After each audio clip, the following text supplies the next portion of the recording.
ગઈકાલે અમે છે ને એકચ્યુઅલી 3-4 ઇન્ફ્રાસ્ટ્રક્ચર પ્રોજેક્ટના વિઝિટમાં હતા. એની અંદર વચ્ચે એક રોડનું કામ અમારું ચાલી રહ્યું હતું ભીમનગર બાજુ. ત્યાં વિઝિટ કરતા અમને 1-2 ભૂલો મળી એની. એક તો જે ડામર સ્પ્રે થવો જોઈએ એ વ્યવસ્થિત થયેલો નહોતો. જ્યારે સ્પ્રે ના થાય અને નીચે જો કચરો રહી જાય તો પછી ગમે એવી સારી ક્વોલિટીનું મટીરિયલ હોય પણ એ બાઇન્ડ જ ના કરે. એટલે આ બાબત અમારા ધ્યાનમાં આવતા, કારણ કે આ એવી હતી કે આની માટે કોઈ ટેકનિકલ ઇન્સ્પેક્શનની ઉભામાં જરૂર જ નથી, આપણે દરી આંખે જોઈ શકીએ. ત્યાં જ અમે જે કંપની કામ કરે છે એને અમે ડીબાર માટેની શોકોઝ નોટિસ આપી દીધી છે. અમારા ફિલ્ડ એન્જિનિયર્સ જે હતા એ બંનેને અમે શોકોઝ નોટિસ પણ ઇસ્યુ કરી છે અને આ જે કામ થયું છે એનું બિલ ચૂકવવામાં નહીં આવે. હવે આ એક્શન લીધું છે. અને ક્વોલિટી બાબતમાં આપણે જણાવીએ કે મોટે ભાગે અમે એ પ્રયત્ન રાખ્યો છે કે રોડથી લઈને તમામ કામોમાં વી provide at least reasonably better infrastructure. જ્યાંથી ડામર ભરાતો હોય ત્યાં પણ અમારે અધિકારી હોય, ત્યાં પણ એ ટેમ્પરેચર લે, એનું સેમ્પલ ચેક કરે અને પછી આગળ આપવા દે.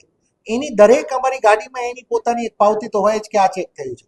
ગ્રાઉન્ડ ઉપર પણ અમે એટલે જો આ 35 એન્જિનિયર જે અમે લાસ્ટ ટાઈમ લીધા, હવે અમારો એક વસ્તુમાં અમે શ્યોર થયા અને આ વખતે અમારું ટેસ્ટ કેસમાં અમે સફળ પણ થયા કે ભાઈ કામની સ્પીડ છે ને એ બહુ જ ઇમ્પોર્ટન્ટ છે. ધીમું થાય છે it doesn't give you credit. એટલે અમે પણ હવે એ રીતે વિચાર્યા છે કેમ કરી શકે. એની સાથે ક્વોલિટી મોનિટરિંગ, એટલે જ આ એન્જિનિયરો ઉપર રાખે ને એટલે જ એને નોટિસ આપી કે તમે ઊભા છો તો કેમ. આજે આપણો એન્જિનિયર ના હોય ને કોઈ ભૂલ થાય તો એને એકલાઈ કરવી. એટલા માટે હું આપને ખાતરી આપું છું, રાજકોટની જનતાને પણ ખાતરી આપી છે કે જે લેવલના અમે ઇન્ફ્રાસ્ટ્રક્ચર, હું આજે આપને ઇન્વાઇટ પણ કરું કે આપ એક વાર સ્પોર્ટ્સ સંકુલ વોર્ડ નંબર 17 એક વાર જોવા આવો. જે પ્રોફેશનલી અમે કામ કરી રહ્યા છીએ એ બનશે.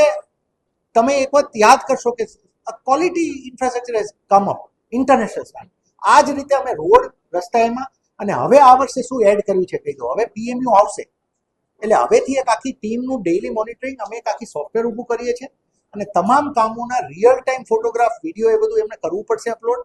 અને પ્લસ એક વિજિલન્સનું અમારી ફ્લાઇંગ સ્કોડ હવે શરૂ થશે. એ અમે જાહેરાતમાં, બજેટ જાહેરાતમાં એટલે નથી લીધું કે it will be executed after 3-4 months.